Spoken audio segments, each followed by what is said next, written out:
Hey everybody, welcome back to Money and Music. I am Doc.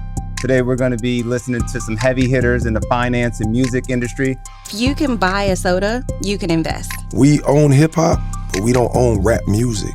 What's the cliche statement? If you hang around 5 rich people, you'll be the 6th. I listen to his music because he's talking about, hey, how much farther he wants to go. And I tell people in my business, I turn dreamers into doers.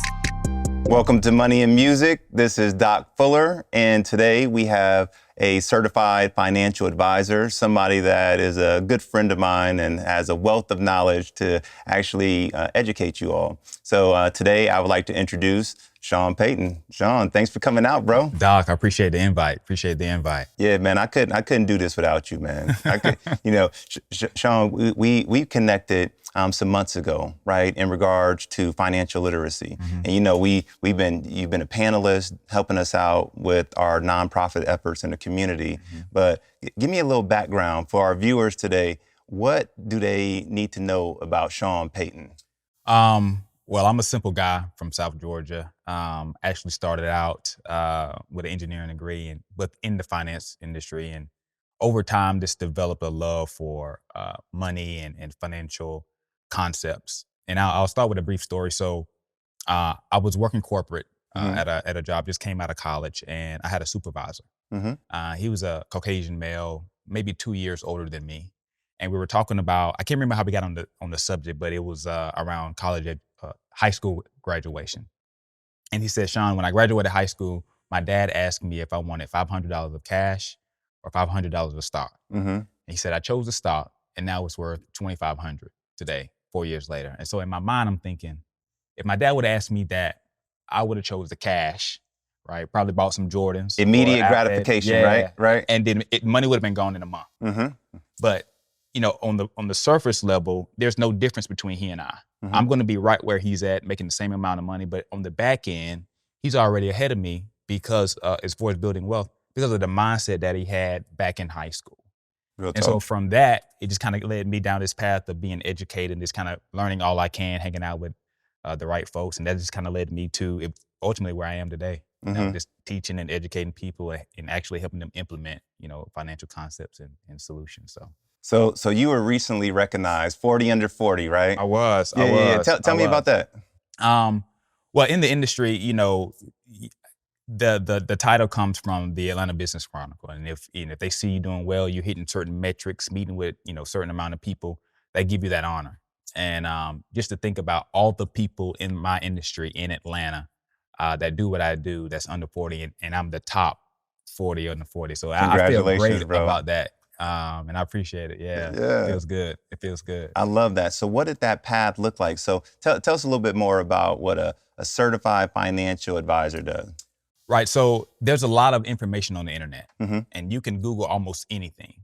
But a lot of times all the information on the internet may not apply to your specific situation.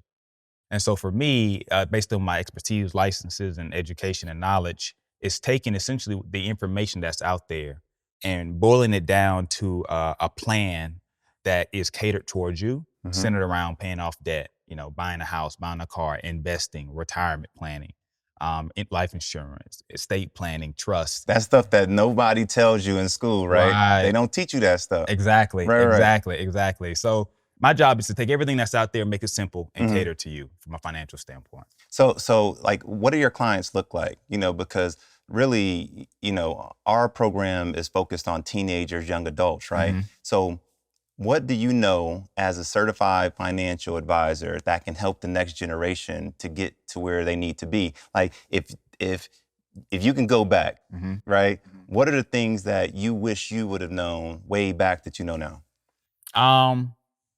Really, I would say simple financial concepts. Mm-hmm. So no fault to my dad and my mom. They taught me what they knew. Mm-hmm. But my job is to take what I know and what they taught me and enhance it and make sure that my kids and other generations know about it too. So simple concepts like, what is interest? Mm-hmm. How does that work? Right. What is a mortgage? How does that work? A credit card. Do I need one? Don't get it.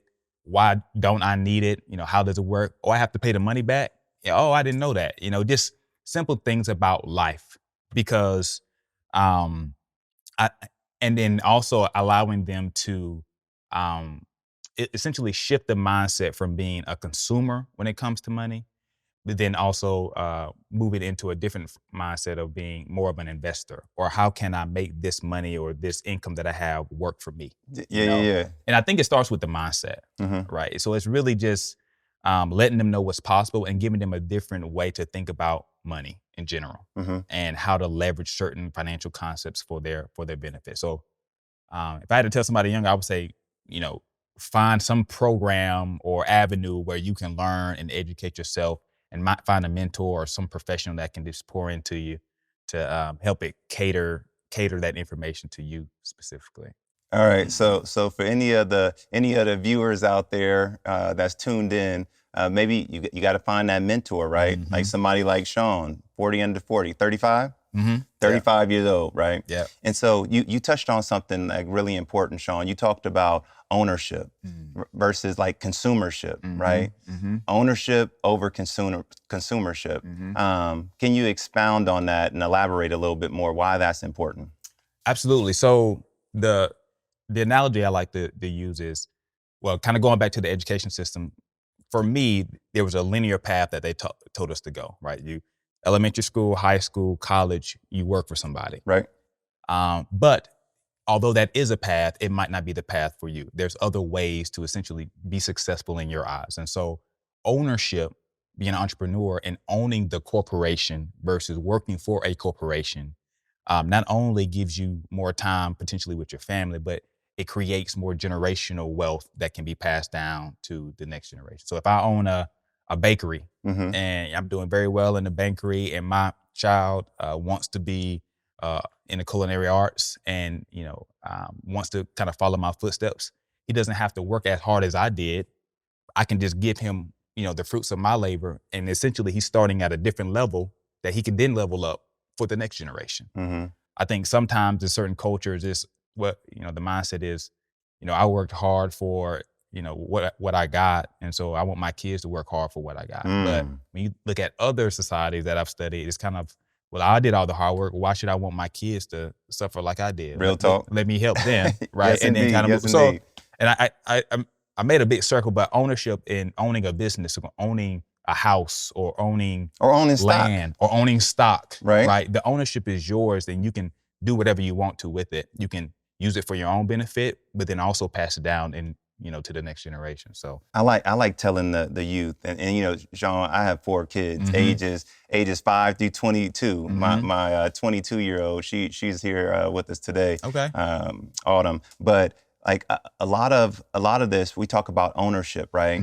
And one of the things I like to teach the next generation is that, you see these celebrities out there, right? They're usually getting paid to wear all of these designer brands, right? They're either getting paid or they're getting it for free, right? To advertise and market it, right?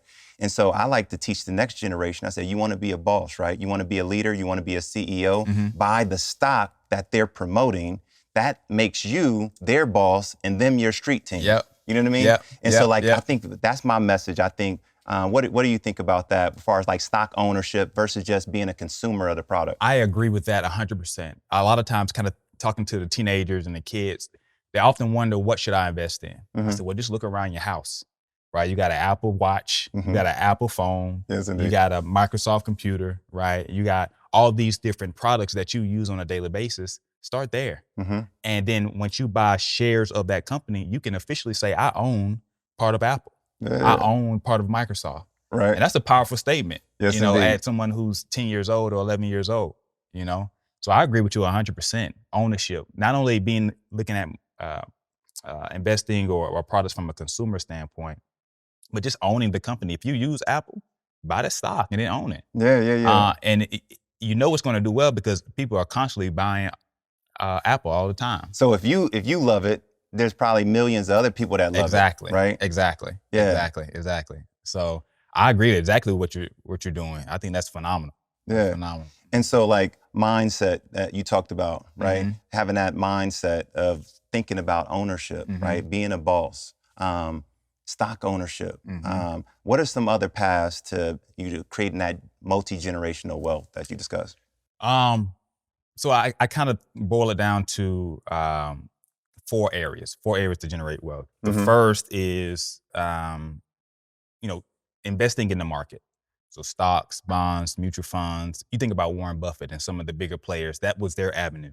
Mhm. And in fact, Warren Buffett made a lot of his wealth after 65 because of the compounding interest on that. And compound interest, just so the viewers know, that compound interest, generally since the stock market's inception is around 9.8% or so. Yep. So versus in a bank, it's more like 0.5%, Yeah. right? Yeah. And so like that compound interest can really just create this multiplier and amplify what you're looking to do, right? Exactly. And I don't think we talk enough about like that. I think the compound interest formula should actually be what they teach in elementary school. You know, like show people how they can become millionaires because it's not a sprint, it's a marathon. Exactly. I was going to say the same thing. We want the kind of a microwave generation where we want things immediately, right? We want to flip the dollar real quick. But when you think about slow and steady wins the race, would you rather try to flip money now and lose it, or have some type of assurity that you'll have million plus, down the line? Yeah. So that compound interest is a way to do it. Just slow and steady, being consistent, and saving and investing. And there's a bunch of these compound interest calculators online, and so I like to tell my students, I say, look, if you look to go and use that compound interest calculator and put in 0.5% from a bank, right, over 100 years, invest in $100 for 100 years in a bank, right, I think it'll produce about $144,000. Wow. $100 a month for 100 years in the stock market, making 9.8% because of that compound multiplier, 144 million. There you go. 144,000 in the bank over 100 years versus 144 million in the stock market. In the stock market. So that's why that first component of wealth, investing, right? The second piece I think is real estate. You think about some of the people that are millionaires, billionaires, they have some form of real estate in some capacity. Right. The third piece is ownership, most likely in a business or some type of joint venture. Having some type of ownership in a business is another good way. But then I also think about a cash reserve, or just having liquid assets as that fourth piece. Okay. Because you think about that's going to allow you to take advantage of opportunities in whatever you're in. So I think about last year during the pandemic, it was bad for a lot of people. But for some investors who were savvy, they had liquidable assets, cash that they can use and take advantage of when stocks were on sale. Yes, and indeed. become instant millionaires. Buy low, sell high. Exactly, right? exactly. So having that cash reserve on the side, I think, is important too. So you can, if you don't have to get ready, you're just already ready to kind of take advantage of those opportunities. Yeah, and you mentioned Warren Buffett. He has some dope quotes, right? He talked about the more you learn, the more you earn, right? And he says, like, if you're not willing to hold a stock for 10 years, don't buy it and hold it for 10 minutes or 10 seconds, right? He has some of those kind of quotes, but he's like long term, right? That's how, like you said, 65, he developed the majority of his wealth. So Chawn, before we wrap up, what is going on in the community on your side? I know you're in the community heavy with the kids. Like, tell me a little bit about that. Yeah, so I'm a part of this charter school called the DeKalb Brilliance Academy in DeKalb County, and we just got our authorization to open up in the fall of 2022. So I'm pretty excited about that, Doc, because I actually got a chance to influence the curriculum on the finance side. And it's teaching kids that there's not that linear path to success, but there's a bunch of different branches out there that you can take to be successful. You don't have to just go to college and work in corporate, but you can be an entrepreneur. You can be a director, right? You can be a doctor in pharmacy. There's all these other paths in that lower income community other than, sports and being a rapper. Nothing wrong with that, but there's other avenues to be great. And so it just gives me an opportunity to kind of influence the kids and meet with them, on an intimate level and make impact. So I'm excited about it. Yeah, that's what's up. That's what's up. And I know you're big in making something actionable. Don't just talk about it, be about it. Right. And so I think that's the other piece is like, because people have the ideas and they say they want something, but they aren't willing to do what it takes. There's a saying that says that to create any master in any subject or topic, it takes 10,000 plus hours. Yep. You know, so it's just about not only persistency and consistency. Yep. You know, Yep. persistency and consistency. There's a saying that says, persistency will get you there.